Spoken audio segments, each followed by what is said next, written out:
안녕하세요. 이번 저널 미팅 발표를 진행하게 된 고려대학교 지능형 신경공학 연구실에서 학부 연구생으로 활동하고 있는 김상록입니다. 오늘 소개드릴 논문은 Effects of Anodal TDCS on Resting State EEG Power and Motor Function in Acute Stroke, a Randomized Control Trial입니다. 이 논문은 2024년 1월 Journal of Neuroengineering and Rehabilitation에 기재되었으며 해당 저널은 저널 임팩트 팩터 5.2로 엔지니어링, 바이오메디컬, 뉴로사이언스, rehabilitation 분야에서 Q1에 해당되는 저널입니다. 현재 저희 연구팀은 뇌졸중 환자의 재활과 관련된 연구를 진행 중이며 뇌 기능 회복을 촉진하기 위해 뇌 자극 기법을 적용할 계획입니다. 이 논문은 급성 뇌졸중 환자 중 운동장애가 낮은 그룹과 높은 그룹을 대상으로 양극성 경두계 직류 자극과 기존 물리치료를 5회 연속적으로 했을 때 뇌 활동과 운동 기능에 미치는 영향을 평가하고자 하였습니다. 특히 환자 운동장애 정도에 따라 뇌 활동 변화와 기능 회복 양상이 어떻게 달라지는지를 중심적으로 다루고 있어 저 연구에 실질적인 도움이 될 수 있을 것이라 판단하여 발표를 준비하게 되었습니다. 먼저 인트로를 소개해드리겠습니다. 첫 번째 문단에서는 뇌졸중 후 뇌파 변화와 이를 통한 운동기능 회복 예측 가능성을 다루고 있습니다. 뇌졸중 발생 시 병변 방구뿐만 아니라 비병변 방구에서도 뇌파의 변동이 나타나며 특히 알파와 베타 같은 고주파 뇌파가 감소하는 경향이 있습니다. 이 중 변변 방구의 기능적 연결성 감소는 기능 저하 및 뇌졸중 중증도와 관련이 있습니다. 특히 운동장애가 심한 환자일수록 베타 감소가 두드러지며 반대로 뇌졸중 발병 초기에 병변 방구의 베타 활동이 증가한 환자는 급성기에 더 나은 운동 기능 회복을 보였다고 합니다. 또한 병변 방구의 알파 연결성 증가 역시 운동 기능 향상과 연관이 있다고 언급합니다.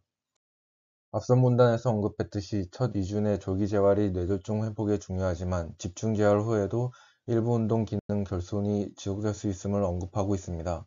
이에 따라 추가적인 치료법이 필요하며 비침습적 뇌자극이 그 대안으로 제시됩니다. 대표적인 비침습적 뇌자극 기법에는 경두계 직류자극과 반복적 경두계 자기자극이 있으며 메타 분석 결과 TDCS가 rTMS보다 보행, 균형, 하지 기능 개선에 더 우수한 효과를 보인다고 합니다. TDCS의 적용과 효과를 살펴보면 주로 1차 운동 영역인 M1에 적용되며 양극성 TDCS는 필흥funk성을 증가시켜 운동 기능을 향상한다고 언급되어 있습니다. 이러한 자극은 알파와 베타 증가와 같은 뇌파 변화를 유도하고 운동 회복과 밀접한 관련이 있다고 합니다. 하지만 급성기 뇌졸중 환자의 대상으로 한 TDCS 연구는 아직 부족하며 기존 연구는 운동장애가 경미한 환자 위주로 진행되어 뇌 생리학적 변화에 대한 보고가 적음을 언급하고 있습니다. 특히 운동장애 정도에 따라 TDCS에 대한 반응이 달라지며 장애가 적을수록 더 높은 치료 효과를 보인다고 합니다. 따라서 다양한 장애 수준을 포함한 급성기 환자 대상 연구는 보다 효율적인 치료 전략 개발에 기여할 수 있습니다. 메타 분석에 따르면 더 높은 전하량이나 전류 밀도 또는 작은 전극 크기가 상지 운동 회복 효과를 높인다고 합니다. 이를 기반으로 본 연구는 25cm 제곱 전극을 사용하여 1.5mA 양극성 TDCS를 20분 동안 5일 연속 적용하고 기존 물리치료와 병행했습니다. 대상은 급성기 뇌졸중 환자로 운동장애가 높은 그룹과 낮은 그룹으로 나누어 자극 효과 차이를 평가했고 5일의 인터벤션 전과 후 1개월 후 세 시점에서 뇌파와 상하지 기능을 측정했습니다. 본 연구는 TDCS와 물리치료 병행 시 기존 물리치료만 받은 경우보다 알파와 베타 증가와 운동 기능 개선이 더 클 것이라 가정했습니다. 연구에 모집된 피험자는 총 34명의 급성 회혈성 뇌졸중 환자로 나이는 18세에서 75세 사이였습니다.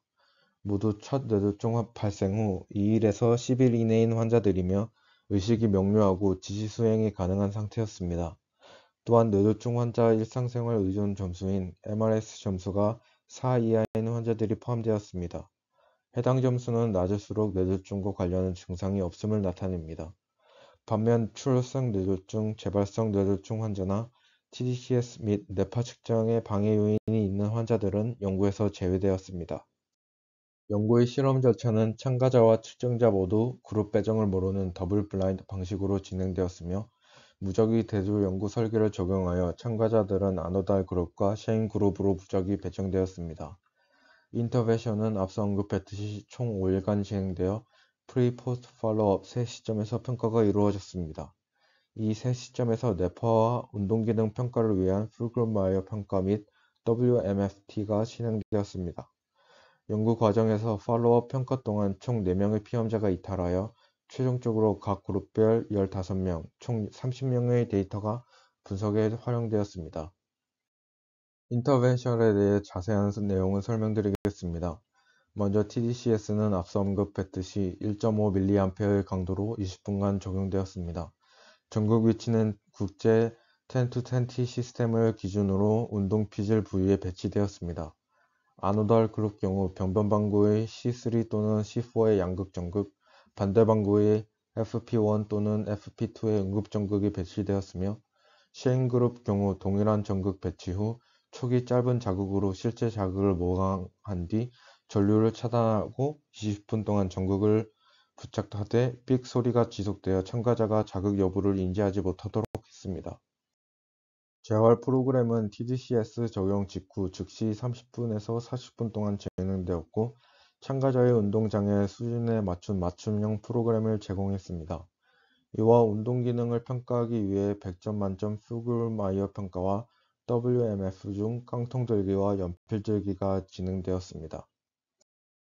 뇌파는 국제 10-20 시스템에 따라 32채널을 사용하여 측정되었고 참가자들은 눈을 감고 5분 동안 안전 상태를 유지한 채 데이터를 수집했습니다. 데이터 수집 시 임피던스는 50kΩ 이하로 유지하였고 양쪽 요양돌기의 평균을 재촬용적으로 사용하였으며 0.03에서 60Hz 대역 통과 필터와 50Hz 노치 필터를 적용했습니다. 데이터는 1000Hz의 샘플링 속도로 수집한 후 500Hz로 다운샘플링하여 분석에 사용하였습니다. 전처리 단계에서는 수집된 데이터에 대해 0.5에서 30Hz 대역 통과 필터와 50Hz 노치 필터를 다시 적용하여 잔여 노이즈를 추가 제거했습니다. 또한 아티팩트 제거를 위해 100 마이크로볼트 이상은 제거되었고 처리된 뇌파 데이터는 2초 간격으로 에폭하여 분석에 사용하였습니다. 데이터 분석은 FFT 후 모든 주파수 대역의 앱솔루트 파워를 계산했습니다. 이후 각 대역의 앱솔루트 파워는 각 ROI에 대해 해당하는 채널에 평균되었습니다. 마지막으로 통계 분석 방법으로 먼저 뇌파 분석에서는 각 방구의 ROI에서 측정된 앱솔루트 파워의 평균을 사용하였고 운동기능 분석에서는 풀그룹마이어 평가와 WMFT 점수의 절대 변화량을 계산하여 평가하였습니다. 하위 분석은 참가자의 사전 상지 기능 평가 점수 53을 기준으로 운동장애 정도로 두 그룹으로 분류한 뒤 그룹별로 아노달 그룹과 셰인 그룹으로 다시 나누어 비교를 수행하였습니다. 통계 분석은 데이터 정교성 검정 후 집단 간 비교 및 집단 내 비교를 중심적으로 진행하였으며 p-value는 0.05로 설정하였습니다. 또한 분석 결과의 이펙트 사이즈, 인구 통계학적 변수가 결과에 미치는 영향을 추가 분석하였으며 뇌파 스펙트럼 변화와 운동 기능 간의 연관성을 분석하기 위해 선형 회귀 분석을 진행하였습니다.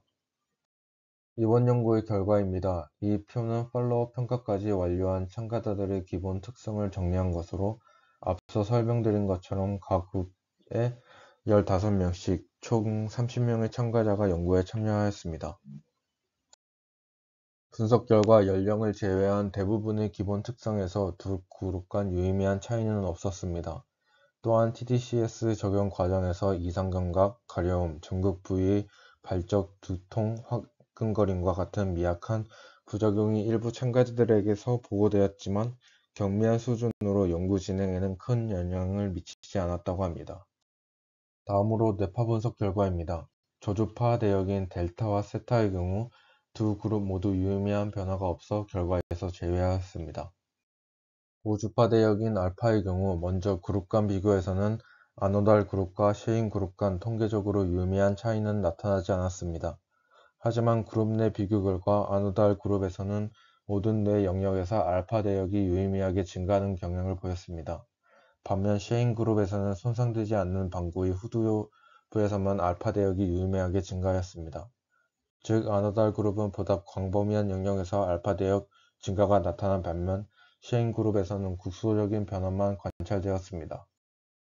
베타 또한 그룹 간 비교에서는 통계적으로 유의미한 차이는 나타나지 않았습니다. 그러나 그룹 내 비교 결과에서는 아노달 그룹에서 비손상 방구 전체 및 손상 방구의 후두부에서 유의미한 증가가 관찰되었지만 쉐인 그룹에서는 유의미한 변화는 관찰되지 않았습니다. 다음으로 운동기능 평가 결과입니다. 그룹 내 비교에서는 두 그룹 모두 후글마이어 평가와 WMFT의 캔 들기에서 기능 향상을 보였습니다. 이외 하위 분석은 논문에서 언급되지 않고 있습니다. 하지 기능 또한 그룹 내 비교 결과 두 그룹 모두에서 하지 기능의 개선이 관찰되었습니다. 추가적인 하위 분석 결과에서는 아노달 그룹의 낮은 운동장애를 가진 피험자들에게서 포스트 시점과 팔로우업 시점 모두 통계적으로 유의미한 개선이 나타났습니다. 그러나 높은 운동장애 피험자들에게서 자극의 효과가 관찰되지 않았으며 상시 기능을 포함한 모든 경우 아노달과 쉐임 그룹 간 특별한 차이는 없었습니다. 마지막으로 피험자 특성이 연구 결과에 미친 영향을 확인해 보면 연령과 성별은 뇌파 데이터 및 운동 기능에 유의미한 영향을 미치지 않았습니다. 즉, 이번 연구에서 관찰된 뇌파 데이터 및 운동 기능 개선은 연령과 성별 같은 요인보다는 TDCS의 적용 여부 및 개인의 신경학적 상태에 의해 결정되었을 가능성이 큼을 시사합니다. 이제 연구 결과를 정리하여 설명드리면 먼저 뇌파 분석 결과 아노달 그룹과 쉐인 그룹 간 뇌파 데이터에서 통계적으로 유의미한 차이는 나타나지 않았습니다. 하지만 아노달 그룹에서는 알파 및 베타 대역의 증가가 손상된 방구와 비손상 방구의 프론탈 센트럴 오시피털 영역에서 관찰되었습니다. 반면 쉐인 그룹에서는 이러한 변화가 비손상 방구에서만 국한되어 나타났습니다. 다음으로 운동기능 평가 결과 하지 기능에서 아노달 TDCS가 낮은 운동장애 그룹에서 유의미한 개선 효과를 보였습니다. 하지만 상지 기능에서는 운동장애에 따른 그룹 간 차이가 일부를 제외하고 나타나지 않았습니다. 이러한 결과를 종합하면 본 연구에서는 아노달 TDCS가 기존 재활치료와 병행할 경우 급성기 뇌졸중 환자의 하지 기능 회복을 촉진할 가능성이 있음을 시사합니다. 특히 아노달 그룹에서 알파 및 베타 대역이 손상된 방구와 비손상 방구에서 증가하였으며 손상된 방구의 베타 대역 증가가 하지 기능 개선과 연관성이 있다는 점이 확인되었습니다. 이는 TDCS가 신경 가속성 및 운동 학습 과정에서 긍정적인 영향을 줄 가능성이 있음을 시사하는 결과입니다. 또한 급성기 뇌졸중 환자에게서도 TDCS가 하지 기능 회복을 촉진할 가능성이 있음을 보여주지만 이를 명확하게 입증하기 위해서는 추가적인 연구가 필요합니다. 마지막으로 연구의 한계점을 정리하여 설명드리겠습니다. 첫 번째로 운동장애 정도에 따른 하위 분석을 진행했을 때 각 그룹의 참가자 수가 6명에서 7명으로 제한적이었습니다. 이로 인해 연구 결과의 일반화에 한계가 있을 수 있으며 추후 연구에서는 더 많은 참가자를 포함하여 결과의 신뢰도를 높일 필요가 있습니다. 두 번째는 본 연구에서는 1개월간의 추적 관찰만 진행되어 장기적인 효과를 평가하기에는 한계가 있었습니다. 따라서 3에서 6개월 이상의 장기 추적 연구가 필요하며 TDCS의 효과가 지속되는지 검증할 필요가 있습니다. 세 번째, 참가자들에게 개별적인 재활 일지를 제공하여 기록하도록 하였으나 실제 수행한 훈련의 강도와 종류가 개별적으로 차이가 있을 가능성이 있습니다. 이러한 차이가 연구 결과에 영향을 미칠 가능성이 있으며 향후 연구에서는 재활치료의 종류와 강도를 보다 정량적으로 평가하고 통제할 필요가 있습니다. 마지막으로 아노달 그룹에서는 이상 감각이 더 높은 빈도로 보고된 반면 쉐인 그룹에서는 이러한 보고가 거의 없었습니다. 이로 인해 일부 참가자들이 자신이 어떤 자극을 받았는지 인지했을 가능성이 있으며 이는 연구의 블라인딩을 방해할 수 있었습니다. 따라서 향후 연구에서는 쉐임 TDCS의 감각을 보다 효과적으로 묘사할 수 있는 방법을 구할 필요가 있습니다. 이러한 한계를 보완할 추가 연구가 진행된다면 TDCS가 급성기 뇌졸중 환자의 신경 재활에 미치는 영향을 보다 명확하게 검증할 수 있을 것으로 기대됩니다. 이상으로 저널 미팅 발표를 마치겠습니다. 감사합니다.